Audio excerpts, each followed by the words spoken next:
Hi all, welcome my channel life of Bharathi. ఏంటక్క ఎర్ర తోటకూర అంటారా? ఎర్ర తోటకూర టమాటా కర్రీ చేసి చూపిద్దామని చెప్పి మళ్ళీ మీ ముందుకు వచ్చేసానండి. ఇది ఎర్ర తోటకూర, మరి దీన్ని ఏమంటారు? ఎర్ర తోటకూర నేనైతే మెడ్రాస్ ఎర్ర తోటకూర అంటానండి. మేము ఒకసారి మెడ్రాస్ వెళ్ళినప్పుడు నాకు అక్కడ మార్కెట్లో ఇది రెడ్గా బాగా కనిపిస్తే తీసుకొచ్చి కట్ చేసుకున్నాక మిగిలిన వేర్లు ఉంటే ఆ వేర్లు తీసుకెళ్ళి కుండీలో పెడితే బతికిందండి. ఇది మూడోసారి అనమాట నేను కట్ చేయటం. కానీ కర్రీ మాత్రం చాలా టేస్ట్గా చాలా బాగుందండి. మీకు కనుక ఈ విత్తనాలు ఎక్కడన్నా కానీ తోటకూర ఎక్కడన్నా కానీ దొరికితే ట్రై చేయండి. చాలా బాగుంది టేస్ట్ కూడా. కుండీలు ఏది కట్ చేసి పెట్టుకున్నాను అనమాట నీట్గా. దీంట్లో ఒక చీడపీడ పురుగులు ఏమి లేవండి. చాలా ఫ్రెష్గా చాలా బాగుంది. కట్ చేసేసుకొని వాటర్లో కడిగేసేసుకొని శుభ్రంగా మనం పెట్టుకున్న బౌల్లో తోటకూర వేసేసుకొని అలా ఒక మూత పెట్టొద్దండి. మూత పెట్టకుండా ఒక 2 మినిట్స్ అలా అందులో పచ్చి వాసన అది పోయే వరకు ఉంచి కొంచెం సగం వరకు ఉడకనిచ్చాలన్నమాట. అలా మూత తీసేసి పక్కనే ఉంచేసి మూత లేకుండానే ఉడకబెట్టండి. పచ్చివాసన పోయినాకే మనం మిగతా ఇంగ్రీడియంట్స్ వేసుకోవాలన్నమాట. చూసారా ఎలా ఉడుకుతుందో? ఇలా ఉడికేటప్పుడు మళ్ళీ ఒకసారి కదిపి మనం పక్కన పెట్టుకొని కొన్ని సరిపోయినన్ని నీళ్లు పోసుకొని ఉడకబెట్టుకోవాలండి. అది కొంచెం ఉడికాక మనం ఏం చేయాలంటే అందులో కొన్ని టమాటాలు, ఉల్లిగడ్డ, పచ్చిమిరపకాయ కట్ చేసి పెట్టుకొని రెడీగా ఉంచుకున్నాను. అవి ఇందులో ఇప్పుడు యాడ్ చేద్దామండి. చూసారా ఇది ఉడుకుతుంటే పక్కన మన బీట్రూట్లో వచ్చినట్టు వాటర్ ఎలా రెడ్గా వస్తుందో అలానే వస్తుందండి. ఈ కర్రీ అంతా కూడా చాలా రెడ్గా ఉంటుంది. ఇది తోటకూరేనక్క నిజంగా అనుకోండి, ఇది తోటకూరే. టేస్ట్ కూడా చాలా బాగుంది. చూసారా రెడ్గా ఎలా వాటర్ వస్తున్నాయో? ఇదిగోండి. ఇప్పుడు దీన్ని ఒక 5 మినిట్స్ అలా ఉడకబెడితే ఇలా ఉడికిపోయింది చూడండి. దాంట్లో రెడ్నెస్ అంతా పక్కకు వచ్చి మనకి ఇప్పుడు రైట్గా గ్రీన్గా అనిపిస్తుంది. ఇప్పుడు ఈ టైంలో మనం కట్ చేసి పెట్టుకున్న టమాటాలు, నేనైతే ఒక 3 టమాటాస్ తీసుకున్నానండి. 3 టమాటాస్ అందులో కట్ చేసి పెట్టుకున్నాను.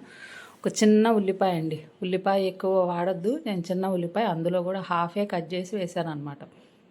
4 పచ్చిమిరపకాయలు వేసేసి కలిపేసుకొని మూత పెట్టొద్దు. మళ్ళీ మూత పెట్టద్దు, ఎందుకంటే వీటిలో ఉన్న పచ్చి వాసన పోవాలి.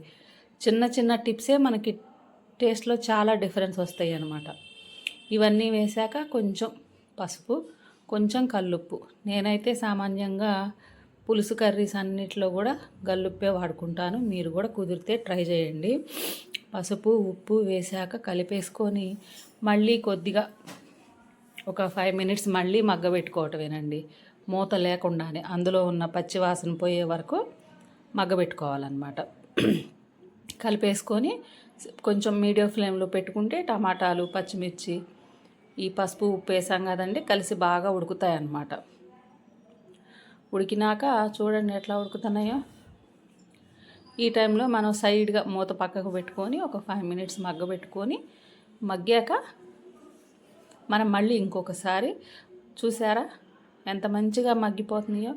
ఇప్పుడు ఈ మగ్గిపోయిన దాంట్లో టేస్ట్కి కావాల్సిన కారం వేసుకోండి. నేనైతే 1 టేబుల్ స్పూన్ వేసానండి. మీరు మీ టేస్ట్ లెవెల్స్కి తగ్గట్టు వేసుకోండి. చూసారా ఇప్పుడు ఎంత బాగా ఉడికిపోతున్నాయో. దీంట్లో నేను ఏం చేశానంటే గంట పెట్టి కలిపిన దానికన్నా ఈ ఉడికిన టమాటాల మీద పప్పు గుత్తితోటి అలా చిదిమేస్తే కర్రీ మెత్తగా వస్తుంది అనమాట. ఇవాళ రేపు టమాటాలు చాలా గట్టిగా వస్తున్నాయి కదా, ముక్కలు ముక్కలుగా బాగుండదండి. అలా చిదిపేసుకోండి.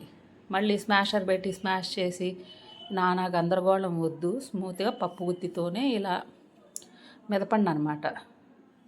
మెదిపినాక చూడండి ఎలా వచ్చిందో. కర్రీ ఎంత టేస్ట్గా ఉంటుందంటే రెడ్గా వచ్చేసింది చూడండి. మొత్తం మామూలు మన గ్రీన్ తోటకూర అయితే ఇంత కలర్ రాదండి. ఇది చాలా రెడ్గా వచ్చేసింది. అయిపోయింది. ఇక స్టవ్ మేంచి దించేసుకోవటం అనమాట. ఒక 2 మినిట్స్ ఉడకనిచ్చి చూడండి ఎలా ఉడికిందో. ఇంకా దీన్ని దించేసుకొని పక్కన పెట్టుకొని మళ్ళీ మనం బాండీలో కొంచెం నూనె వేసుకొని మనకు సరిపోయినంత నూనె కళాయిలో వేసుకోవాలన్నమాట. కళాయిలో వేసుకొని ఉడికింది తాలింపు పెట్టుకోవాలి. అది కూడా చూపిస్తానండి. చూడండి ఎంత మంచిగా మగ్గిపోయిందో. రెడ్గా టమాటాలు వేసి బాగుంటుందా అని అనుకోకండి, చాలా బాగుంటుంది. డైరెక్ట్గా తాలింపులో వేయకూడదు అంటారు, ఇలా చేసి వేసుకుంటే ఇంకా బాగుంటుంది అన్నమాట. ఇవ్వండి బాండీ పెట్టేసి తగినంత నూనె వేసుకొని తాలింపు గింజలు అనమాట. ఆయిల్ కాగాక తాలింపు గింజలు వేసుకొని తర్వాత కరివేపాకు, నేను ఇంతకుముందు ఉల్లిపాయ కట్ చేసి పెట్టుకున్నాను అన్నాను చూసారు, ఉడికేటప్పుడు హాఫ్ వేసాను, ఇప్పుడు ఒక హాఫ్ అనమాట. పచ్చిమిర్చి, కరివేపాకు, కట్ చేసి పెట్టుకున్న ఉల్లిపాయ వేసేసుకొని అది వేగాక మనం ఇంతకుముందు స్టవ్ మించి దాన్ని ఉడకబెట్టి పక్కన పెట్టుకున్నాం కదండి, అది పోపులో వేసేయటమేనమాట. పోపులో వేసేసి మళ్ళీ ఒక 2 మినిట్స్ మగ్గనిచ్చి స్టవ్ ఆఫ్ చేసేసుకొని తినేసేయటమేనండి. చాలా టేస్ట్గా ఉంటుంది. ట్రై చేయండి మీరు కూడా. ఎక్కడన్నా దొరికితే ట్రై చేయండి. లేదు మాకు దొరకలేదు అంటారా, మీకు ఎవరికన్నా ఈ సీడ్స్ కావాలంటే నాకు మెసేజ్ బాక్స్లోకి రండి, నేను మీకు విత్తనాలు కావాల్సిన వాళ్ళకి ఇస్తాను. చూసారా, తాలింపును కొంచెం లైట్ బ్రౌన్గా వేగాలన్నమాట.